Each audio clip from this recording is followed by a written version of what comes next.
नमस्कार, आप देख रहे हैं गुजरात की बात और मैं हूं आपके साथ रश्मि त्रिवेदी। तो आइए चर्चा करते हैं गुजरात में होने वाले कुछ अहम और बड़ी खबरों पर। आज सबसे पहले चर्चा होगी, गुजरात सरकार ने जारी किया है कड़े निर्देशों वाला एक विशेष सर्कुलर। सरकारी अधिकारी के जनप्रतिनिधियों के फोन नहीं उठाने का है ये पूरा मामला। तो वही दूसरी ओर बात करेंगे कैदी बने कारगिल। जी हाँ, गुजरात में एक ऐसी भी जेल है जहाँ हर महीने तराशे जाते हैं 25,000 से भी ज्यादा हीरे। तो वही अगले और बात करेंगे कि देश भर में चल रही रक्षाबंधन की धूम। तो पीएम मोदी को 73,000 बहनें बांधेगी राखी। जी हाँ, गुजराती महिलाओं ने रक्षाबंधन की है खास तैयारी। आगे चर्चा करेंगे कि करोड़ों की संपत्ति अर्जित की, फिर भी नहीं मिली मन को शांति, तो पत्नी के संग सूरत के हीरा व्यापारी ने लिया है संन्यास। आगे चर्चा करेंगे कि संघ प्रदेश दमन में चंद्रयान-3 के चांद पर सरल और सफल लैंडिंग के लिए की जा रही है प्रार्थना।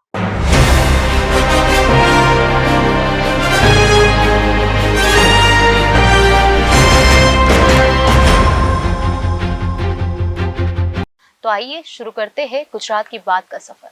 सरकारी अधिकारियों के फोन नहीं उठाने की शिकायत पर इसी महीने की शुरुआत में उत्तर प्रदेश की योगी सरकार ने सख्त रुख अपनाया था। ठीक उसी तरीके से गुजरात में सरकारी अधिकारियों को चुने हुए प्रतिनिधियों के फोन उठाने पड़ेंगे। अगर वे व्यस्त है तो भी फ्री होते ही उन्हें कॉल बैक करना होगा। आइए जानते हैं पूरी बात। जनप्रतिनिधियों का फोन नहीं उठाने वाले अफसरों पर अब गुजरात में भी सख्ती होगी। गुजरात सरकार ने अफसरों को सर्कुलर जारी करके निर्वांचित प्रतिनिधियों के नंबर सेव करने का निर्देश दिया है।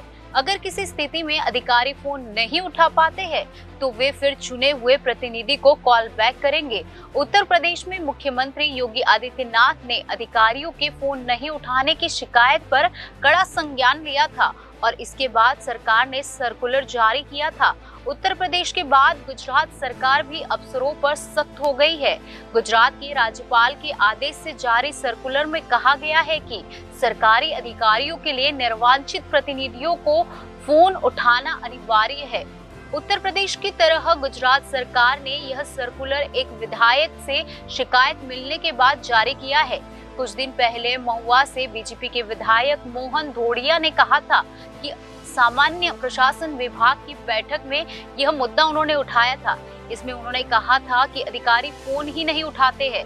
सूरत जिले में आदिवासी समाज के आरक्षित महुआ सीट से मोहन धोड़िया 3 बार से विधायक है। उनकी इस शिकायत को सरकार ने गंभीरता से लेते हुए एक सर्कुलर जारी किया है। इसमें कहा गया है कि संसद और विधायक के अलावा जनता के अन्य निर्वाचित अधिकारियों जैसे तालुका पंचायत अध्यक्षों, महापौर यानी मेयर का संपर्क नंबर अधिकारियों के पास सेव होना चाहिए। अधिकारियों से कहा गया है कि वे अपने क्षेत्र के निर्वाचित प्रतिनिधियों के नंबर जरूर सेव कर ले। सर्कुलर में कहा गया है कि अफसर और दूसरे अधिकारी किसी मीटिंग में व्यस्त है तो ऐसे में उनके ऑफिस के लैंडलाइन पर अगर किसी निर्वाचित प्रतिनिधि का फोन आता है तो संबंधित अधिकारी का स्टाफ इसकी जानकारी एक रजिस्टर में नोट करेगा। अधिकारी के मीटिंग से फ्री होने पर उस प्रतिनिधि को कॉल बैक करना होगा। जो भी अधिकारी फोन उठाएगा यह ब्यौरा उसी को दर्ज करना होगा। इसके बाद संबंधित अधिकारी के ध्यान में लाना पड़ेगा। गुजरात सरकार के सामान्य प्रशासन विभाग की तरफ से जारी यह सर्कुलर पुलिस प्रशासन के साथ बोर्ड और नगर निगमों में लागू किया गया है। गुजरात की सूरत जेल एक बार फिर से सुर्खियों में है। जेल में पिछले दिनों लगाई गई डायमंड पॉलिशिंग यूनिट में हर महीने 25,000 के करीब हीरे तराशे जाते हैं। जेल के अंदर यह यूनिट सफलतापूर्वक संचालित हो रही है। आइए जानते हैं विस्तार से। गुजरात की मॉडर्न जेल में शामिल सूरत के लाजपोर सेंट्रल जेल अपनी अनूठी मुहिम के चलते सुर्खियों में है। जेल में बंद कैदियों के सितारे भले ही उनके पिछले कामों के चलते गर्दिश में है, लेकिन वे जेल में हीरो को तराशने का काम कर रहे हैं। पिछले दिनों जेल प्रशासन ने कैदियों की सुधार से जुड़ी मुहिम के तहत जेल के अंदर ही हीरे तराशने की व्यवस्था की थी। प्रशिक्षण के बाद जेल के कैदी हर महीने करीब 25,000 से ज्यादा हीरे को पॉलिश करते हैं। सूरत जेल के कैदी प्राकृतिक डायमंड को तराशते हैं। सूरत में दुनिया के करीब 95% हीरो को पॉलिश किया जाता है। अब इसमें एक छोटी सी भागीदारी सूरत सेंट्रल जेल के कैदियों की भी हो गई है।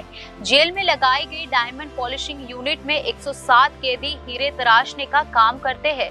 सूरत सेंट्रल जेल के इन कैदियों को विभिन्न प्रकार के कट और पॉलिशिंग से जुड़े तकनीकी पहलुओं के बारे में ट्रेनिंग दी गई है। कैदी अपने काम और प्रोफाइल हिसाब से हर महीने 20,000 रुपए तक कमा रहे हैं।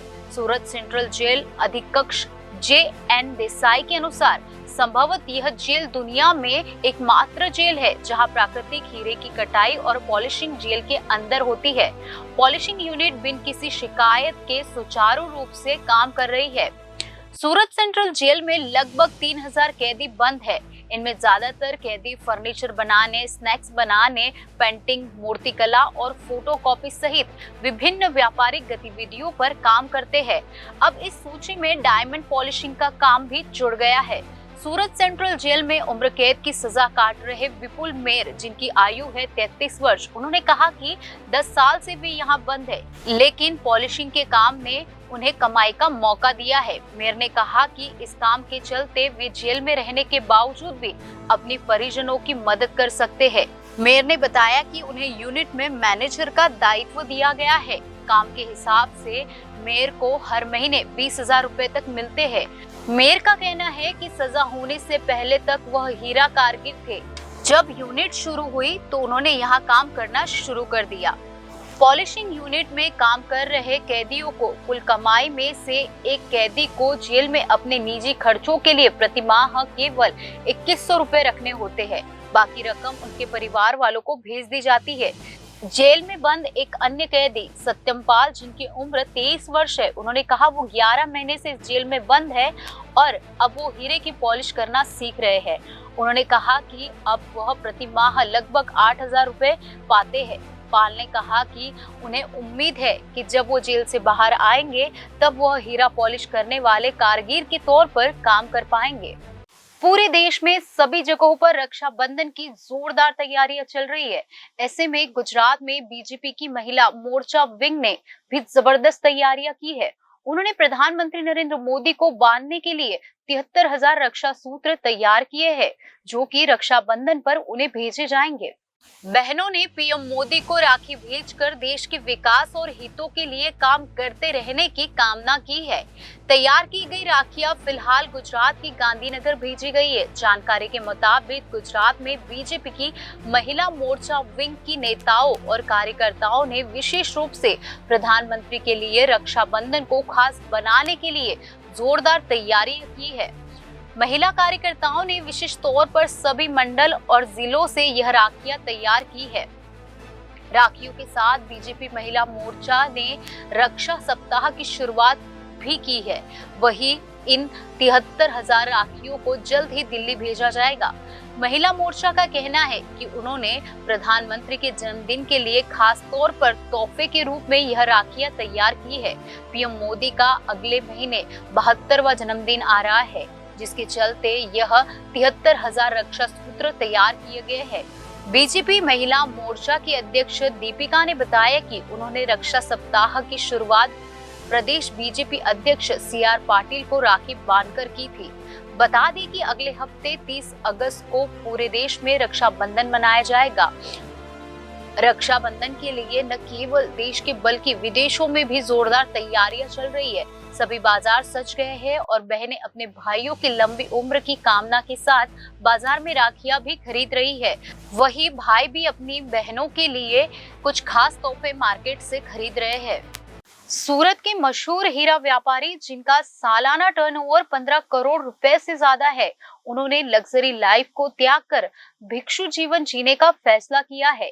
51 वर्षीय व्यापारी दीपेश शाह के साथ उनकी 46 वर्षीय पत्नी पीका शाह ने भी भौतिक जीवन को त्याग देने का फैसला किया है। इनके बेटे ने भी कुछ दिनों पहले ही लिया था संन्यास। उनके 12 वर्षीय बेटे भाव्य शाह ने 5 साल पहले ही तपस्वी जीवन स्वीकार कर लिया था। दीक्षा समारोह के लिए उनके बेटे ने फरारी कार की सवारी की थी। वहीं दोनों दंपत्ति जैगवार कार में बैठकर दीक्षा समारोह में हिस्सा लेने पहुंचे। उनकी बेटी ने 1 दशक पहले ही सन्यासी जीवन अपनाया था। दंपति ने फैसला किया कि वो हीरा व्यवसाय को बंद करके संन्यास के मार्ग पर आगे बढ़ेंगे। दोनों लोग अब संयम के मार्ग पर चलने के लिए अन्य भिक्षुओं के साथ जुड़ चुके हैं। गौरतलब है कि उनके बेटे भाव्य 350 किलोमीटर से अधिक की दूरी तय कर चुके हैं। वहीं पीका ने महिला भिक्षुओं के साथ 500 किलोमीटर से अधिक की पैदल दूरी तय की है। हाल ही दंपति के बड़े बेटे ने शादी की है। भक्ति के मार्ग पर हमें मिलेगी परम शांति, ये दीपेश शाह ने कहा। इस फैसले को लेकर दीपेश शाह ने बताया, जब मेरी बेटी ने संन्यास का रास्ता अपनाया था तो हमने भी तय कर लिया था कि एक दिन हम भी इसी रास्ते पर चलेंगे। मैंने धन और सफलता अर्जित की, लेकिन परम शांति और खुशी की तलाश कभी खत्म नहीं हुई। उन्होंने आगे कहा कि जब हम भिक्षुओं को देखते हैं जो हमेशा खुश रहते हैं, तो हम जानते हैं कि हमारी परम शांति और खुशी की तलाश त्याग और भक्ति के माध्यम से ही समाप्त होगी। चंद्रयान 3 की सफल लैंडिंग के लिए देश के अलग अलग हिस्सों में पूजा पाठ की जा रही है, तो वही संघ प्रदेश दमन चंद्रयान 3 के चांद पर सरल और सफल लैंडिंग के लिए श्री सत्तेश्वर महादेव देवालय नानी दमन में प्रार्थना की जा रही है। संघ प्रदेश दमन चंद्रयान 3 के चांद पर सरल और सफल लैंडिंग के लिए श्री सत्तेश्वर महादेव देवालय नानी दमन में प्रार्थना कर रहा है। हमारे भारत देश को विश्वगुरु बनने में चंद्रयान 3 का सफल लैंडिंग अहम और मील का पत्थर साबित होगा। विश्व में हमारे वैज्ञानिकों और देश का अंतरिक्ष में शक्ति को बल और प्रशंसा मिलेगी। चांद पर हमारे देश का झंडा साउथ पोल पर पहला होगा तथा दुनिया में चौथा देश होगा जो चांद पर पहुंचेगा। भगवान से प्रार्थना है कि चंद्रयान 3 का सॉफ्ट लैंडिंग चांद पर हो। तो गुजरात की बात में आज बस इतना ही। आने वाली सभी खबरों के लिए आप जुड़े रहिए जनादेश न्यूज के साथ।